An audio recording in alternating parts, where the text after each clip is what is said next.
학업 성적이 잘 안 나오는 것뿐인데 경계선 지능 판정을 받았어요. 그렇다고 너무 이렇게 낙심하지 않으셔도 된다는 거예요. 왜냐면요, 분석적 지능 그거는요, 우리 아이의 두뇌의 전체적인 거를 대변해 줄 수 없기 때문에 그래요.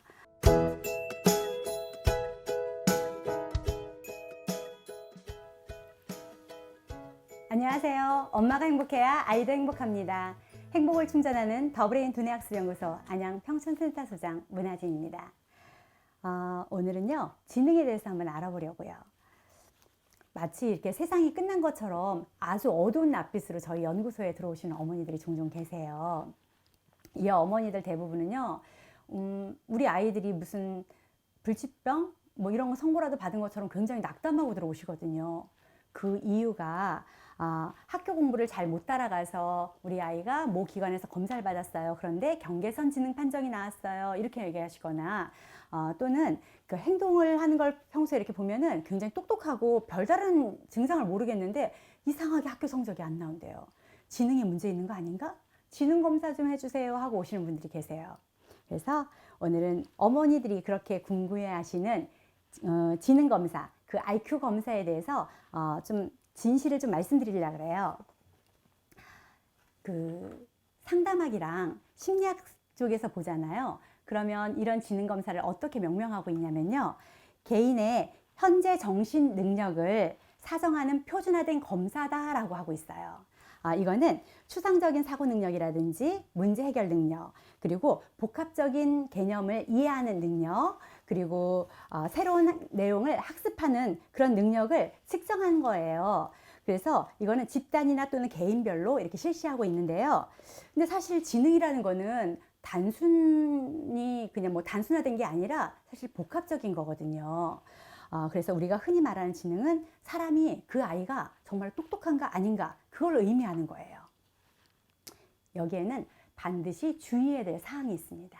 바로 검사를 하는 피검사자의 숙달된 기술이 필요하고요. 또 하나는 세심한 주의가 필요해요. 예, 검사 결과의 그런 해석이랑 그 이용에는요, 그리고 4가지 주의사항이 있거든요. 첫 번째는 어떤 지능검사도요, 피검사자의 과거 경험이랑 독립된 요소를 측정할 수 없다라는 거예요. 두 번째, 어떤 지능검사도요, 모든 지적 작용을 같은 정도로 추출할 수 있는 검사는 없다라는 거죠. 세 번째, 그리고 지능검사의 결과로 표시된 수치는요, 개인의 고정적이거나 절대적인 것이 절대 아니라는 거예요.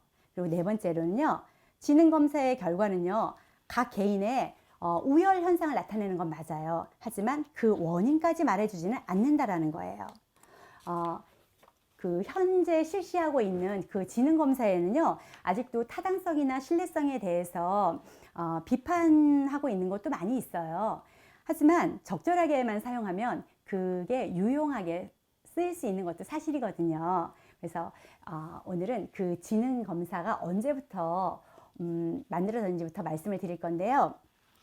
이 원래 지능검사는요, 1905년에 프랑스 정부가요, 그 비네라는 심리학자한테 일반 아동이랑, 그러니까 학교 들어갈 그 취학년기에 있는 아동들 중에서 일반 아동이랑 학습 불능 아동, 또 정신지체 아동을 좀 가려낼 수 있는 도구를 만들어 달라 그래서 만들어진 거예요.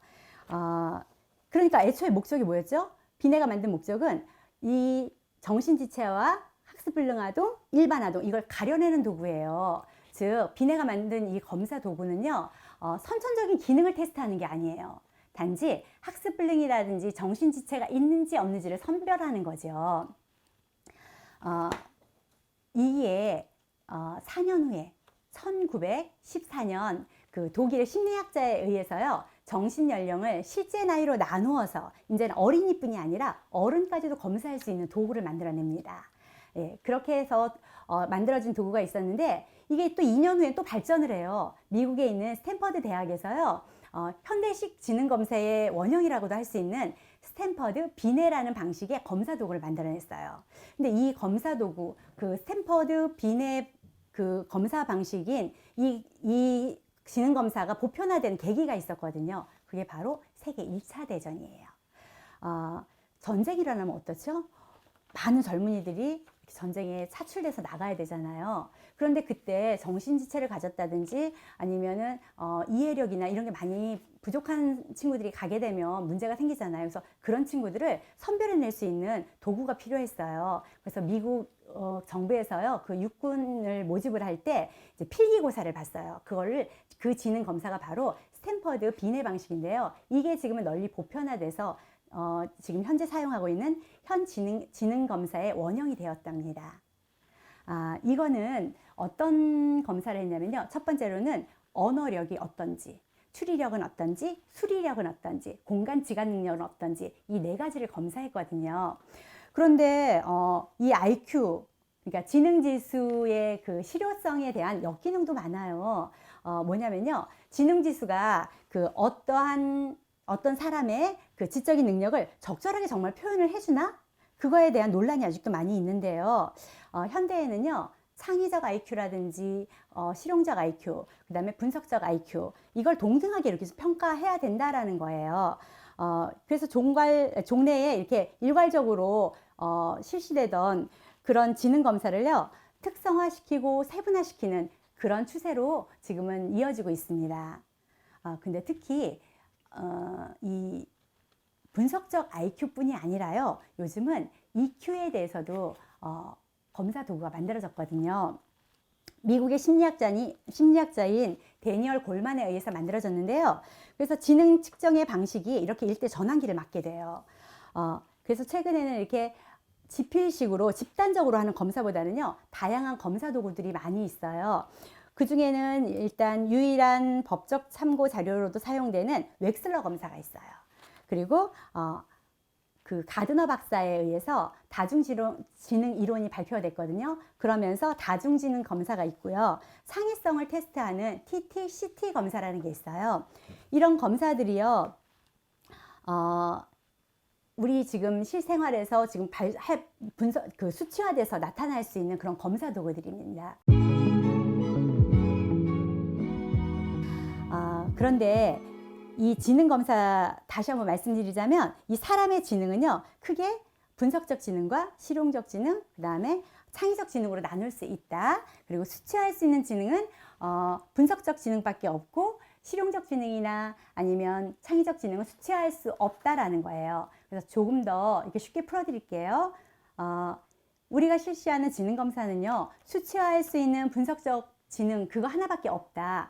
그리고 실용적 지능이나 창의적 지능, 이거는 수치할 수 없기 때문에 지금의 검사 방식으로는 우리 아이의 두뇌, 또 어떤 사람의 두뇌를 정확하게 판단할 수 있는 건 아니다라는 거죠. 우리 아이가 생활하고 행동하는데 별 이상이 없어요. 그런데 경계선 지능 판정을 받았어요. 또 단지 학교에서 이렇게 학업 성적이 잘 안 나오는 것 뿐인데 경계선 지능 판정을 받았어요. 그렇다고 너무 이렇게 낙심하지 않으셔도 된다는 거예요. 왜냐면요, 분석적 지능, 그거는요, 우리 아이의 두뇌의 전체적인 거를 대변해 줄 수 없기 때문에 그래요. 다시 한번 말씀드리자면, 한 사람의 정확한 지적 능력을 평가하기 위해서는요, 이렇게 새로운 자극이 들어왔을 때 그것을 분류하고 이해하고 외우고 또 이렇게 습득해서요, 내 것으로 만드는 능력인 분석적 지능도 필요하고요. 이렇게 습득한 지식을 직접 실생활에 적용해서 실행해 나가는 공감 능력이랑 사회성, 그 다음에 현실적 감각 능력인 실용적 지능도 필요하고요. 그리고 끝으로 기존의 틀에서 벗어나서 새로운 각도에서 새로운 시선으로 새로운 생각으로 바라볼 수 있는 창의적인 지능, 이 세 가지를 골고루 측정할 수 있어야만 정확한 지능이 어떤지 판단할 수 있다는 거예요. 그런데 분석적 지능, 실용적 지능, 창의적 지능 중에서 우리가 수치할 수 있는 건 어떤 걸 알죠? 분석적 지능밖에 없어요. 어머니들이 그래서 현재 받아보실 수 있는 거는 분석적 지능 하나만 밖에 없기 때문에 그걸로 경계성 지능 판정을 받았다 해서 너무 낙심하지 마시라는 거예요.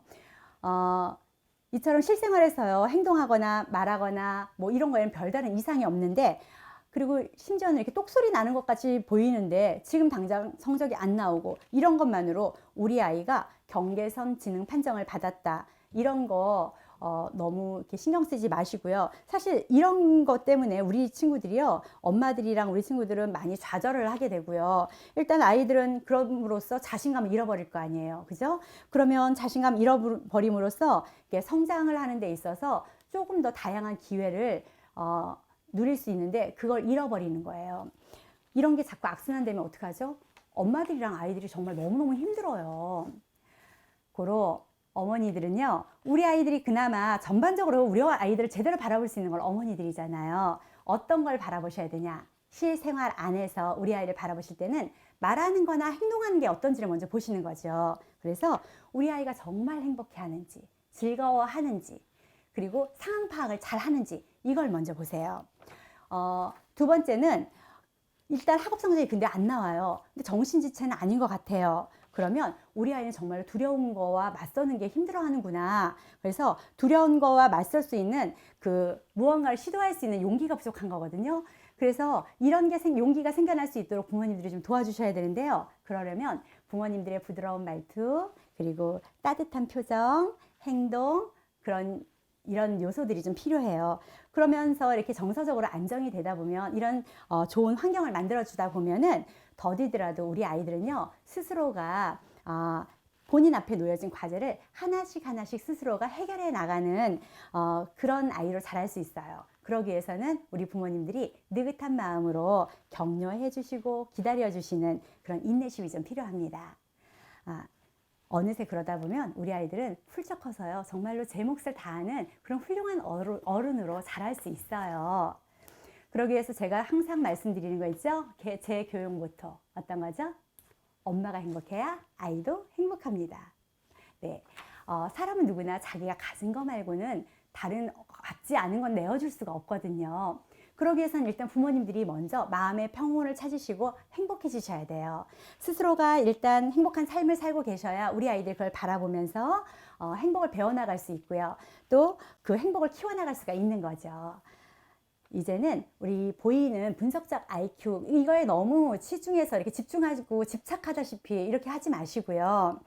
우리 아이들은 이게 부족하고 힘든 아이들이라는 그런 낙인을 찍지 않기 위해서 이런 분석적 지능에 집착하다 보면은 정말 우리 아이들이 자신감을 잃는다 그랬잖아요. 그래서 분석적 지능에 너무 집착하지 마시고 아이들이 스스로가 행복해 나갈 수 있도록 부모님들이요, 먼저 행복해지시고 그리고 그 행복감이 전해질 수 있도록 그렇게 하셔야 돼요. 그럼 분명 우리 아이들은요, 세상의 그런 모든 편견에서 벗어나서요, 균형 잡힌 두뇌로 정말 올바른 어른으로 아름답게 자라나갈 수 있을 거라고 저는 생각합니다. 문화진이었습니다.